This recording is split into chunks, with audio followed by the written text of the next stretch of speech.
Oui, Brad, qu'est-ce qu'on fait aujourd'hui? La même chose que tous les jours, David. Tenter de conquérir le monde.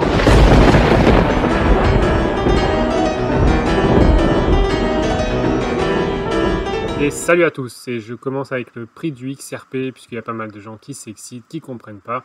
Il y en a qui disent que le prix du XRP a explosé et que maintenant il est en train de cracher. Calmez-vous, c'est ok, il n'y a rien eu de fou. Et bien que ça arrive quelques fois, vous verrez rarement une crypto-monnaie monter sans arrêt, sans retracement, sans respiration.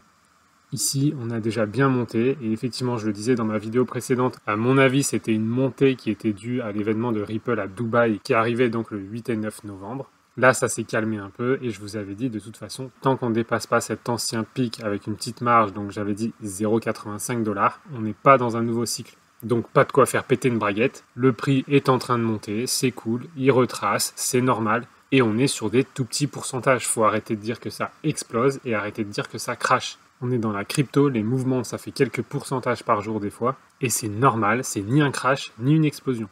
Ici on a aussi les volumes qui sont en train de redescendre, donc l'intérêt maintenant, lundi, est en train de diminuer légèrement. Ça peut changer demain, après-demain, on n'en sait rien. Mais en tout cas, détendez-vous. C'est ce que je disais sur mon groupe Telegram.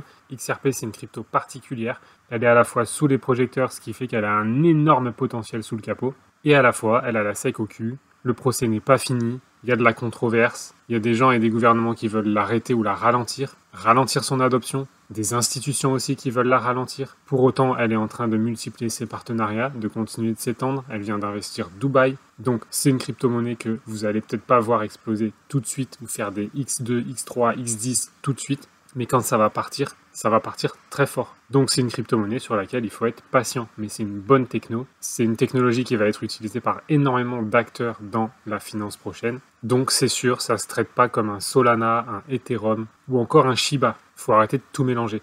XRP, c'est une vraie crypto avec une vraie utilité qui est finalement assez peu spéculative jusque-là, étant donné ce qui s'est passé avec les procès, notamment aux États-Unis. Donc c'est aussi une crypto-monnaie où les gens sont frileux. Mais je peux vous garantir que quand ça va commencer à dépasser des seuils comme 0,85, et ensuite ici les 1 $ et puis les 2 $, là ça va monter à une vitesse, mais vous ne pourrez même pas voir ce qui se passe chaque jour. Les marchés seront sûrement congestionnés, vous pourrez à peine vous connecter à vos plateformes, donc achetez ce XRP à un prix bas et préparez vos points de sortie. Personnellement, j'ai déjà un point de sortie à 1 $, mais en sachant que moi je les ai achetés moins de 10 centimes en moyenne, et j'ai des points de sortie à 2 $. Alors je dis toujours un peu moins que les seuils psychologiques, donc je vais avoir 1,9 $ au lieu de 2 $. Ensuite j'ai un seuil ici au plus haut, légèrement en dessous, donc 3,2 $, puis 5 $, 7 $ et 10 $. Tout ça c'est programmé, parce que quand ça va monter en flèche, je ne pourrai pas aller sur les plateformes ou sur les échanges pour programmer ou vendre. Je le sais, ça m'est déjà arrivé. Donc préparez-vous et soyez patient. En ce moment, le XRP n'est ni en train d'exploser, ni en train de cracher. Il est simplement, et on le voit là, il est simplement en train de monter tranquillement et sûrement d'une manière solide. Et c'est pour ça que pour moi, c'est le plus sain des investissements, avec le plus fort potentiel et le moins de risques possible. Et moi, je vois une explosion des prix davantage en 2024 qu'en 2023. Pour autant, je ne sais pas, et si ça explose d'ici fin 2023, alors je suis dans le train. No stress. C'est comme ça que je vois cet investissement. Dans ma prochaine vidéo, je vais vous expliquer mes 3 axes d'investissement et comment vous pouvez faire la même chose. Et vous verrez que je ne traite pas du tout le XRP comme d'autres crypto-monnaies. Alors ensuite, je passe le message aussi, donc il y a une vidéo qui tourne en ce moment sur Internet. S'il vous plaît, ne soyez pas stupides, ne donnez pas votre argent à n'importe qui. Ne donnez pas donc ici vos XRP à n'importe qui. C'est une vidéo ici qui a été créée et générée par de l'IA. C'est une connerie. Donc ici, on y voit Brad Garlinghouse, le CEO, le patron de Ripple, qui vous fait une offre pour doubler vos XRP. Donc, à savoir, vous envoyez vos XRP à un code barre, et dans les minutes qui suivent, vous recevez le double de XRP. C'est des conneries, ne le faites pas. Jamais personne doublera vos XRP gratuitement. Je vous la passe quelques instants. Brad Garlinghouse, the CEO of Ripple, and I am thrilled to be here with you all in this video. Today marks a historic day for us at Ripple, and for every XRP holder around the globe. In light of these remarkable milestones, and to show our gratitude to the XRP community for your unwavering support, we are excited to announce the Ripple's 100 million XRP giveaway. Here's how you can double your XRP with Ripple's 100 million XRP giveaway. Look for the QR code at the top right corner of this video and scan it. It will direct you to our official website where you will find... Bref, tout ça c'est des conneries, on peut même le voir sur ses lèvres, elles sont pas tout à fait raccord avec le son. Il y a des petits bugs, c'est une IA qui a généré ça. donc ne vous faites pas avoir. Et d'ailleurs, attendez-vous à ce qu'il y en ait de plus en plus comme ça. Avec l'IA, ça va devenir n'importe quoi. L'information, c'est déjà n'importe quoi, mais ça va être de pire en pire. Et je pense que c'est une bonne chose pour que, enfin, la population arrête de croire tout ce qu'on lui dit et tout ce qu'on lui met devant les yeux, notamment à la télé. Quand on aura suffisamment d'arnaques et d'informations pourries générées par des IA que n'importe qui peut faire, et quand enfin les gens choisiront d'arrêter d'écouter toutes ces conneries, alors je pense qu'on commencera à avoir un monde plus sain. Donc que ce soit Brad Garlinghouse, Jésus, Elon Musk ou j'en sais rien qui, personne ne doublera vos cryptos gratuitement. Donc passez votre chemin. Allez, ensuite, donc Ripple effectivement a annoncé des nouveaux partenariats pendant sa conférence Swell à Dubaï, et notamment 2 partenariats importants. Il s'agit donc de OnAfrique pour étendre ses solutions de transfert en Afrique. J'y reviens dans un instant. Et une collaboration aussi avec Rocket Fuel pour intégrer Ripple et XRP à leurs solutions de produits de paiement. Pour information, Rocket Fuel, c'est un prestataire de paiement, de transfert d'argent entre banques, entre sociétés. C'est aussi une solution de e-commerce pour avoir la crypto-monnaie sur vos plateformes e-commerce. Bref, c'est une sorte de solution diversifiée pour prendre des paiements crypto ou transférer de l'argent beaucoup moins cher et plus rapidement. Et ils vont intégrer Ripple. Concernant OnAfrique, en s'associant justement à ce géant des paiements, Ripple va ouvrir ses portes à 27 pays du continent africain et qui pourront notamment faciliter les échanges avec le Royaume-Uni, l'Australie et les 6 pays du CCG qui sont Bahreïn, le Koweït, Oman, le Qatar, l'Arabie Saoudite et les Émirats Arabes Unis. Donc autant dire que c'est encore un gros partenariat qui se dessine ici. Et dans le but notamment aussi, donc il faudra que je vois exactement quelle est la différence avec XLM à ce niveau-là, donc Stellar XLM, puisque ici XRP met un pied sur le marché de Stellar, et notamment, pourquoi pas, pour pouvoir bancariser ceux qui ne peuvent pas l'être ou qui avaient des difficultés à l'être sur le continent africain. Dans ce même événement à Dubaï, donc le PDG de Ripple, donc Brad Garlinghouse, c'est-à-dire lui ici que vous avez vu ici généré par une IA, explique pourquoi les institutions américaines n'utilisent pas encore le XRP, même après les 3 victoires déjà contre la SEC. Donc ça expliquerait aussi pourquoi l'adoption de XRP aux États-Unis est ralentie, et c'est tout simplement parce que les sociétés n'ont pas encore confiance, elles restent prudentes malgré la victoire déjà contre la SEC. Donc les grandes institutions éviteraient les crypto-monnaies jusqu'à ce qu'elles obtiennent une perspective claire du gouvernement américain sur les crypto-monnaies et notamment le XRP. Du coup, les banques restent prudentes en raison de l'hostilité perçue des autorités à l'égard du secteur de crypto-monnaies. Et notamment l'OCC, donc la Chambre de compensation aux États-Unis, a dit « Écoutez, même si vous avez gagné le procès, le gouvernement des États-Unis est toujours hostile à la cryptographie. » Donc l'OCC reste hostile à la cryptographie. Et tant que ça ne changera pas, les banques américaines ne s'engageront pas de manière significative.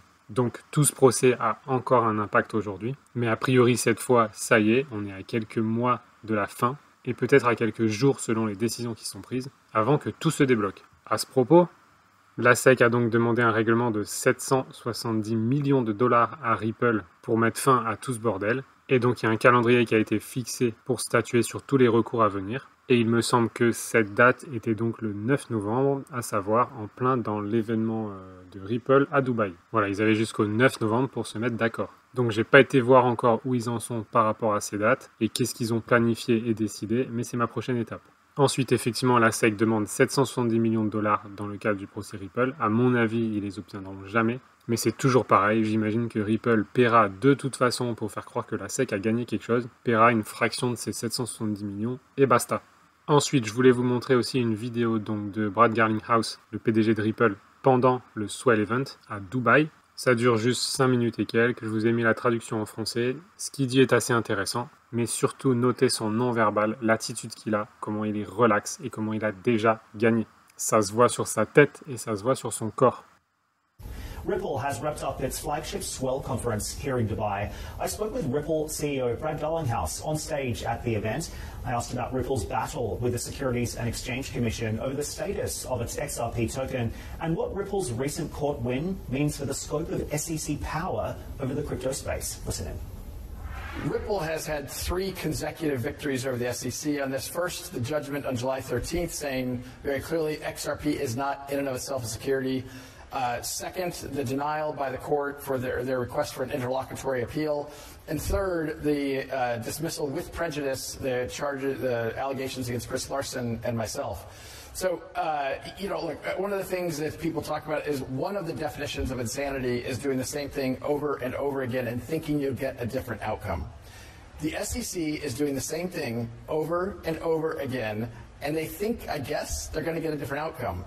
at some point, and you and I talked also backstage about a Grayscale also had I think, an important victory in the United States about the Bitcoin ETF, where the judge, again, there's a federal judge talking about a federal agency in the SEC saying, quote, the SEC is being arbitrary and capricious.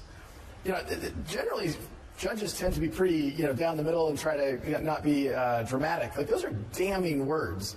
So I think at some point the SEC has to step back and realize that their approach of regulation through enforcement, let's just bring lawsuits, that has to break.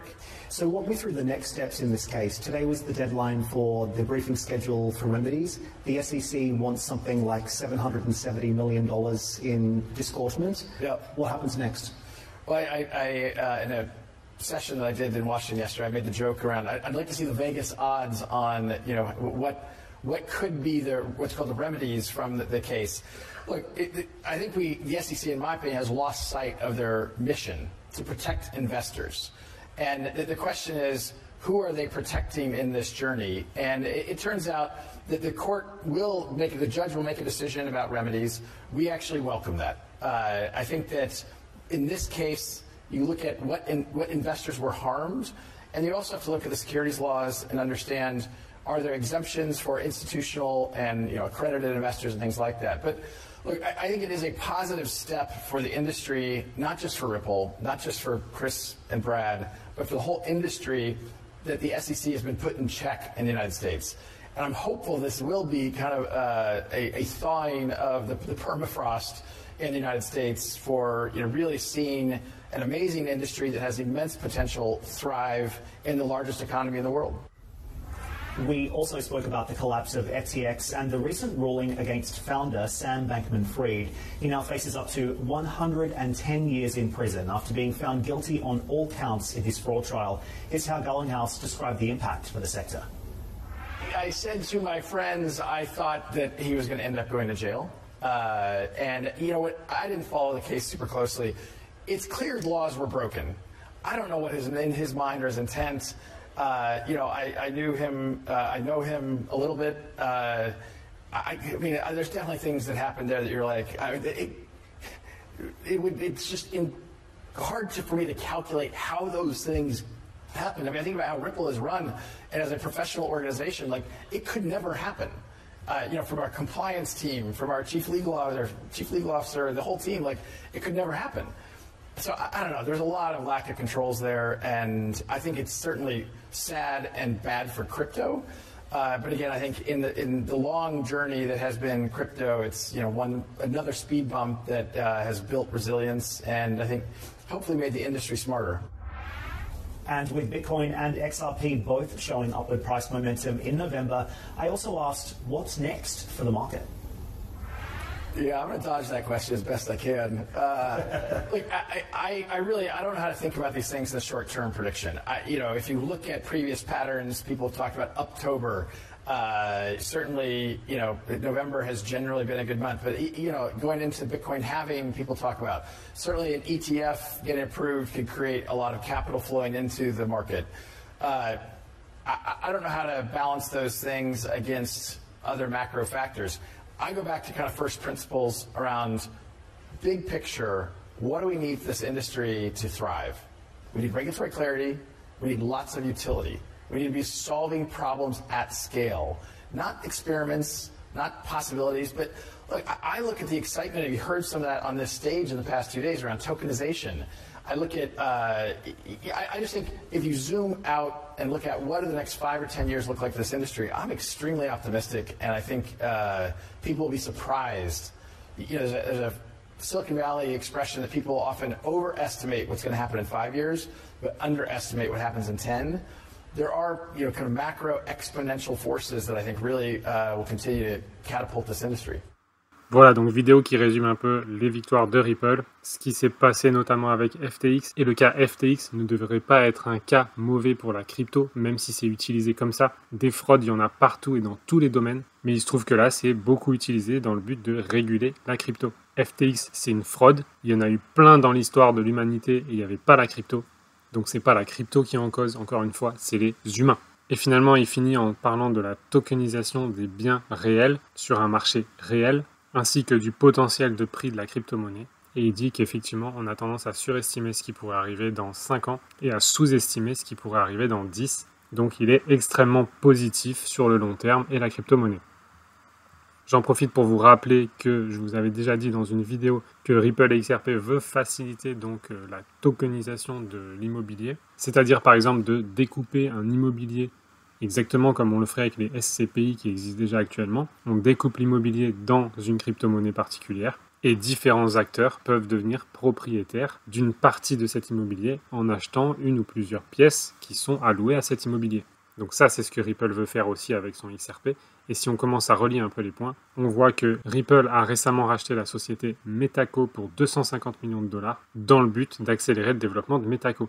Et à quoi va servir notamment Metaco? Tout simplement à la tokenisation d'actifs réels. Donc c'est ce que veut dire RWA, vous le reverrez, et notamment dans ma prochaine vidéo. Ça veut dire Real World Asset, donc les actifs du monde réel. Et là, c'est carrément HSBC qui s'invite à la table de Metaco et Ripple pour lancer la tokenisation d'actifs réels. Encore une fois, Ripple et XRP sont partout. Alors, est-ce que Ripple et XRP sont là pour durer? La réponse, c'est clairement oui. Est-ce que la crypto, en général, est là pour durer? La réponse, c'est oui. Et on le voit notamment avec BlackRock qui a fait une demande d'ETF pour le Bitcoin et maintenant pour l'Ethereum. Et dès que ça va être accepté, et ça va l'être, c'est qu'une question de temps, alors on va avoir une arrivée massive de nouvel argent dans la crypto-monnaie. D'abord potentiellement sur Bitcoin et Ethereum, si ça part pas en cacahuète d'ici là, et ensuite forcément sur beaucoup d'autres crypto-monnaies qui seront considérées comme régulées. Parce que n'oubliez pas qu'il y a plein de projets bidons, il y a énormément de cryptos qui servent à rien et qui vont rien faire, et qui vont même pas passer les régulations. Donc là aussi, je prends un article pour illustrer ce que je dis, mais l'Ether s'envole suite à l'annonce de BlackRock, c'est une connerie. L'Ether s'est jamais envolé. Il a dû à peine faire un petit 10% à ce moment-là. Donc tout comme je disais au début pour l'XRP, il n'y a ni d'envolée, ni de crash. Simplement une bonne nouvelle pour Ethereum qui a fait légèrement monter son cours. Pas de quoi péter une braguette non plus. Bref, tout ça pour dire quand même que la crypto est en train d'être adoptée, et elle va l'être à monsieur tout le monde via des ETF d'abord, avant que les gens comprennent qu'ils n'ont pas besoin des ETF pour acheter du Bitcoin ou de l'Ethereum. Et pour ceux qui ne savent pas, donc les ETF, c'est des trackers, en gros qui vont représenter le prix du Bitcoin ou le prix du Ethereum, mais sans qu'on ait besoin d'acheter directement des Bitcoins ou des Ethereum. C'est un peu comme l'or, on a l'or réel et l'or papier, là c'est comme si on avait le Bitcoin réel entre guillemets, et le Bitcoin papier. Donc les ETF vont être simplement des trackers de valeur sur le Bitcoin et l'Ethereum. Et évidemment, BlackRock va se rincer au passage en commission sur ces ETF, ce que vous n'auriez pas à payer si vous achetez directement du Bitcoin ou de l'Ethereum. Mais là encore, le monde est ainsi fait, les gens vont avoir peur d'acheter du Bitcoin et de l'Ethereum, mais ils n'auront pas peur d'acheter des ETF Bitcoin et Ethereum alors que c'est la même chose. Bref, renseignez-vous, protégez votre argent, protégez-le pourquoi pas via la crypto, et je vous remets une vidéo ici que j'ai faite juste pour ça. Ne balancez pas votre crypto à n'importe qui pour qu'on vous la double, ne donnez jamais vos clés privées, et asseyez-vous grassement sur ce marché, parce que la crypto est là pour durer, elle va durer, et ça va être très gros. Je prévois aussi une vidéo sur l'euro numérique spécifiquement, et notamment pour parler de ce que ça pourrait être et à quel point je suis contre.